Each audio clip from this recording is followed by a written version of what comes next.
By the time this night was over, strangers knew my face. My neighbors were afraid of me, and the police were already looking for answers I couldn't give. But the scariest part? I wasn't running from them. I was following a pattern, and someone else had decided what happened if I broke it. So let me ask you this. If everyone around you believes you're dangerous, but the only proof is something you don't remember doing, how long before you start believing it too? And to understand how this turns into a public nightmare, we need to go back to the moment everyone started watching. I thought stepping outside at 2:17 was the end of it. I was wrong, because the moment I closed the door behind me, the story stopped being private. And once other people started noticing the pattern, there was no way to pull it back. The street looked normal when I stepped onto the porch.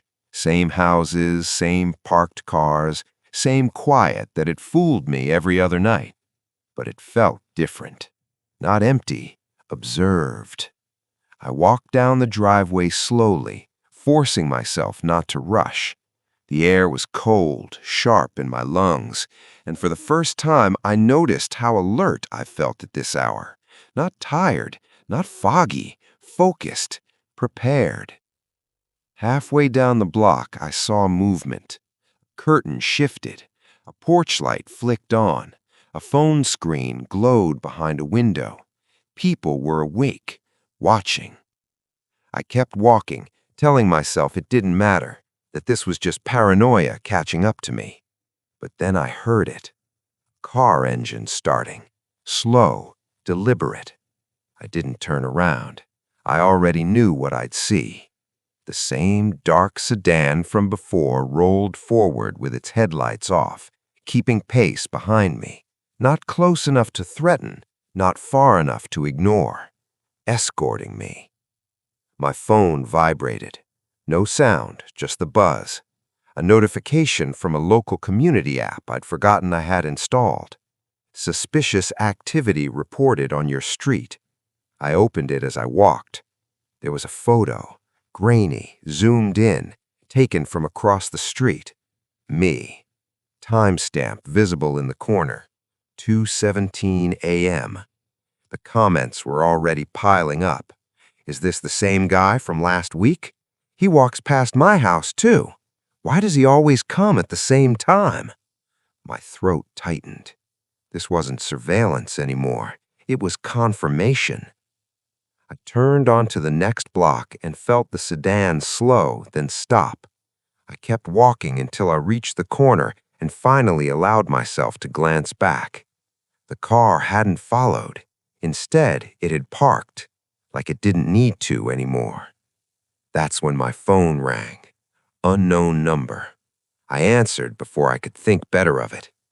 "Don't stop," a man said, calmly, not threatening, not rushed, like he was giving directions. "Who is this?" I asked. "You already know that doesn't matter. What matters is that you're on time." I stopped walking. The silence on the line stretched. "You don't want to do that," he said, gently. "People notice deviations." "I'm done," I said. "I'm going home." A pause. Then, "If you turn around now, you won't be alone anymore." I hung up. My phone buzzed again, this time with a notification from my door camera app. Live view available. I hadn't turned it on. I opened the feed. The camera showed my front porch. Empty. Then the angle shifted slightly, as if someone had adjusted it by hand. And my wife stepped into frame, wide awake, dressed, calm. She looked straight into the camera. "If you're watching this," she said softly, "you're already too far away to fix it." My chest tightened. Behind her, red and blue lights flashed faintly against the houses across the street. Police. She lowered her voice. "They think you're testing them. They don't know why yet, just that you always show up." "Show up where?" The feed cut out. My phone rang again. Same number. "You see? This is what happens when the pattern becomes public. I looked up and realized something that made my skin crawl. I wasn't the only one outside anymore. 2 houses down, someone stepped onto their porch. Across the street, another door opened. Phones came out. Cameras pointed. I wasn't being followed. I was being recognized. And as I stood there under the streetlight, surrounded by people who didn't know me, but already were afraid of me, one thought became painfully clear. Whatever I'd been doing at 2:17 wasn't secret anymore.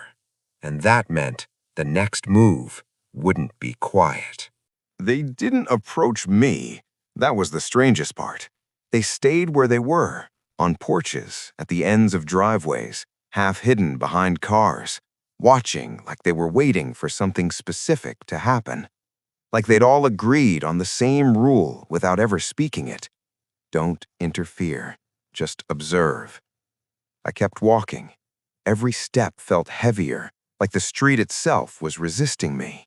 I could feel eyes on my back, on my hands, on my face. Somewhere behind me, a phone camera clicked. Then another. My phone vibrated again. A new notification from the same community app. Update. Subject is now moving east. Subject. That word made my stomach twist. I wasn't a neighbor anymore. I wasn't even a person. I was an update. I ducked down a side street, hoping to disappear into the darkness, but the lights followed me. Porch lights turning on one by one, motion sensors snapping to life as I passed. It felt coordinated, even if it wasn't. My phone rang again, this time a different number. I answered without stopping. "You need to slow down," a woman's voice said, calm, professional.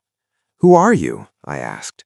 "Someone trying to keep this from getting worse," she replied. "You're triggering alerts." "I didn't do anything." "That's what makes it complicated," she said.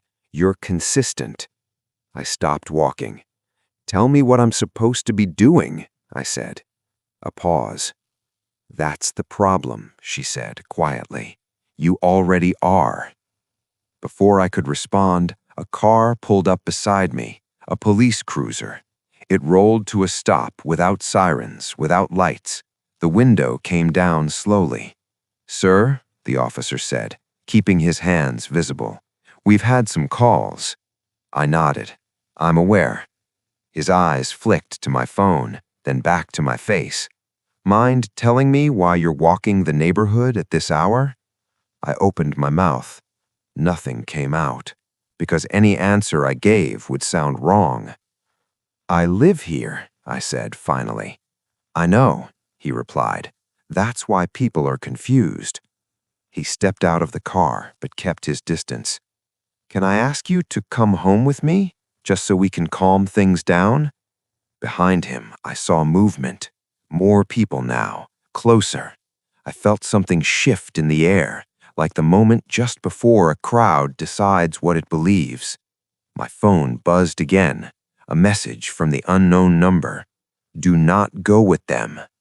I looked at the officer, at the faces gathering behind him, at the cameras already recording. "If I don't?" I asked. The reply came instantly. "Then they decide for you." The officer cleared his throat. "Sir?" I realized then what the pattern had been doing. It hadn't been hiding me. It had been introducing me. Slowly, predictably, at the same time every night. Training people to notice. Training them to expect me. And now, standing there under the streetlight, with a choice I didn't understand, and an audience that already had a story in its head, I understood the real danger. Once people agree on who you are, the truth becomes optional. I took a step back. The officer tensed. Someone shouted my name, not mine, someone else's, a label they'd already chosen. And in that moment, I knew whatever happened next would be recorded, shared, and remembered, even if I wasn't. The officer didn't move closer. Neither did I. That space between us felt fragile, Like if either of us stepped the wrong way, it would snap into something irreversible. "Sir," he said again, slower this time, "I'm asking you to come home." Behind him, the crowd had grown. Not a mob, not yet, but enough people to make the street feel smaller. Phones were raised openly now. No one was pretending they weren't recording. I felt my phone vibrate in my hand. Another message. "You're late," it read. Late for what? I glanced at the clock on my lock screen. 2:24 a.m. 7 minutes past the window. The officer followed my gaze. "Is someone expecting you?" he asked. I almost laughed. The idea felt absurd and terrifying at the same time. "No," I said. "I think someone was." He nodded slowly, like that answer confirmed something he already suspected. "Here's what's going to happen," he said. "You're going to walk back to your house. I'm going to follow you in my car. We'll talk there, quietly." I looked past him at the people watching. Some looked scared, some looked curious, a few looked excited, like they were hoping for something to happen. My phone buzzed again. A photo this time. It showed my front porch. From above. The angle was wrong for a door camera. Too high, too wide. Drone footage. Caption appeared beneath it. "Correction window closing." My chest tightened. I looked back at the officer. What if I don't go home? His jaw tightened slightly. "Then this gets more complicated." "Complicated how?" "More units," he said. "More questions, less patience." Behind him, someone shouted, "That's him!" like they'd just won an argument. I realized then how quickly a situation turns once enough people agree on the same version of you. My phone buzzed again. Decision time. I thought about the pattern, the nights, the walking, the careful consistency, the way it had eased people into noticing me without alarming them. This wasn't an accident. It was conditioning. I looked down the street. The dark sedan was back, parked at the far end, engine running, headlights still off. Waiting. I took a breath and did something I hadn't done before. I spoke loudly. "I'm going home," I said, not just to the officer, but to everyone watching. "Right now." A murmur rippled through the crowd. Relief, disappointment, both. The officer nodded. "Good choice." I turned and started walking, slowly, deliberately. The cruiser followed at a distance. The crowd didn't. They stayed where they were, like the show was over. Halfway back, my phone rang. Same number. I answered. "You shouldn't have said that out loud," the man said calmly. "Why?" I asked. "Because now they expect consistency, and you just introduced noise." "I'm done being predictable," I said. He was quiet for a moment. "That's unfortunate," he said finally. "Predictability is what kept you safe." I reached my driveway. The porch light was on. My wife stood in the doorway, arms wrapped around herself. She looked relieved to see me, and terrified of what came with me. The police car stopped at the curb. I climbed the steps and stepped inside. The door closed behind me, and for the first time since this started, I realized something worse than being watched. I'd crossed the point where other people were invested in what I did next, which meant whatever the pattern had been protecting me from was now paying attention. The house felt different the moment the door shut. Not safer, contained. The sound of the lock clicking into place echoed longer than it should have. Outside, the police cruiser stayed parked at the curb, engine running, lights off. Not leaving, not approaching, waiting. My wife didn't speak at first. She just watched me, like she was checking to see if I'd brought something dangerous back with me. "Did anyone follow you inside?" she asked quietly. "No," I said. "They didn't need to." She nodded like that confirmed something she already knew. I set my phone down on the kitchen counter and immediately felt exposed without it in my hand. The silence was heavy, interrupted only by the faint hum of the refrigerator and the distant murmur of voices outside. "You shouldn't have stayed out that long," she said. "I didn't plan to," I replied. "I didn't plan any of this." She winced slightly at that. "Yes, you did," she said, "just not the version of you that's here right now." I leaned against the counter, suddenly exhausted. "Then help me understand, because everyone out there already thinks they know who I am." She looked toward the front window, where shadows moved as neighbors slowly drifted back to their houses. "That's the problem. They don't think, they recognize." I frowned. "Recognize what?" "A pattern," she said. "A constant. Something that makes sense in a world that doesn't." I shook my head. "That doesn't explain why people are afraid." "It does," she said softly. "Fear comes from repetition without explanation." She picked up my phone before I could stop her and unlocked it. She didn't even hesitate. That alone told me how many times she'd done this before. She opened the camera app. The live feed showed our porch from a new angle, slightly wider, slightly higher. Not just the porch, the street. "They upgraded it," she said. "Who?" She met my eyes. "The ones who don't want surprises." I stared at the screen. "So what am I to them? A test? A warning?" She hesitated. "Neither," she said. "You're a reference." That word landed hard. "For what?" I asked. "For what happens when someone stops following the version of themselves everyone is comfortable with?" Outside, the cruiser door opened. Footsteps approached the house. A knock followed, firmer than before. Official. My wife's hand tightened around a phone. "They won't arrest you tonight. They can't, not yet." "Why not?" "Because they still don't know if you're a problem or a signal." Another knock. "Sir, we just need a few minutes of your time." I took a breath and stepped toward the door, then stopped. "What happens if I tell them everything?" I asked her. She shook her head. "They won't hear it. They'll hear what fits." The knock came again, louder. "Sir?" I opened the door. 2 officers stood there now, calm, professional, cameras on their chests, blinking red. "Mind if we come in?" one of them asked. I stepped aside. They didn't sit. They didn't relax. They scanned the room like they were already documenting it in their heads. "We're just trying to understand the pattern of behavior," the older one said. "Nothing criminal at this point." I nodded. "I walk at night." "Yes, very consistently." And people notice. People share." He glanced at his partner, then back at me. "Have you ever considered how it looks?" I almost said no. Instead, I asked, "How does it look?" He didn't answer right away. "Like someone testing boundaries, seeing how far they can go before someone intervenes." My wife shifted behind me.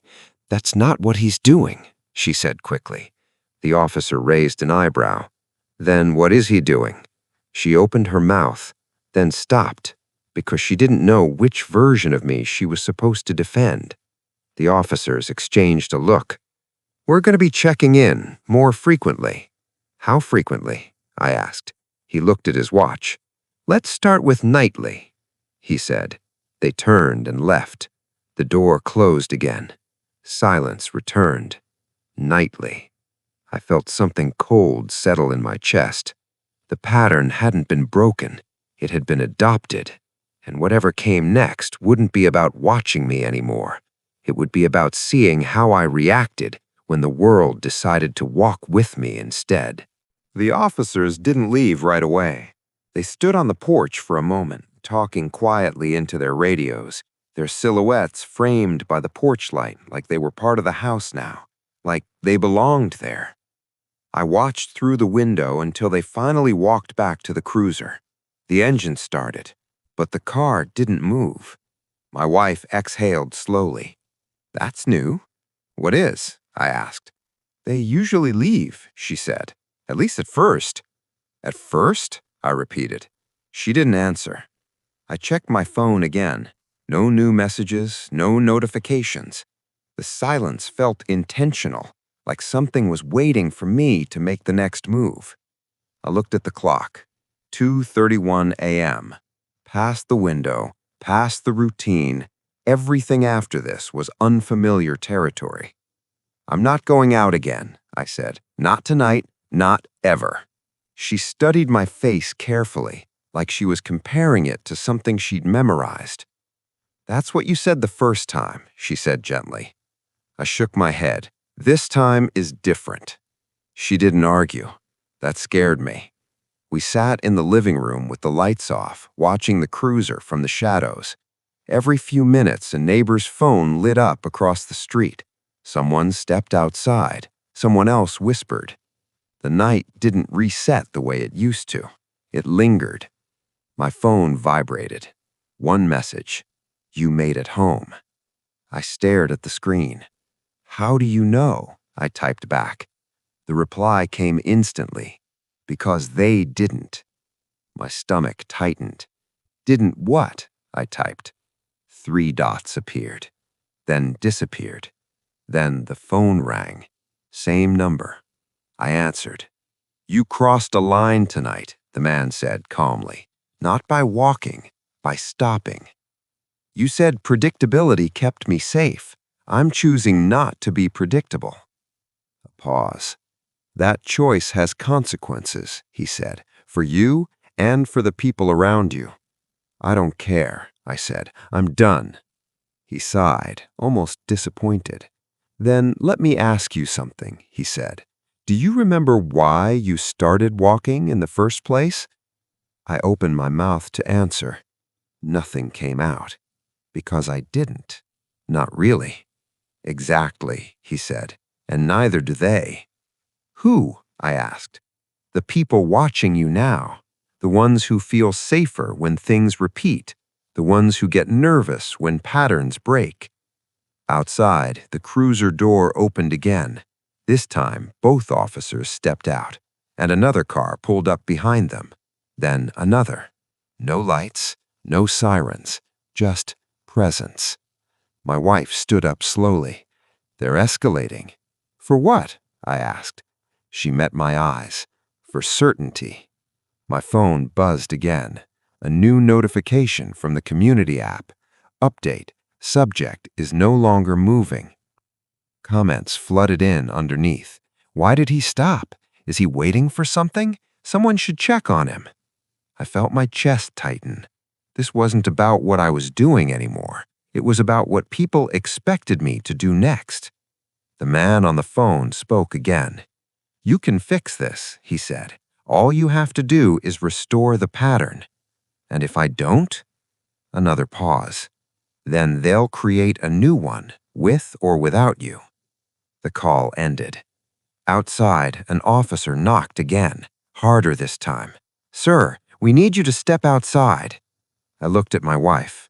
She didn't tell me what to do. She just said, "Whatever you choose now, you won't get to choose again."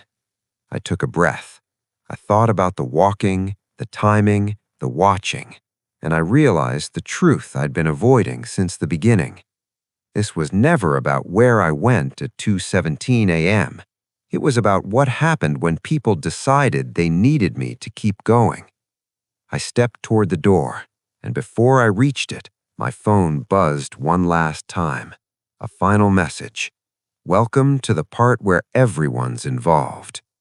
If you think this was about surveillance, the next episode changes everything.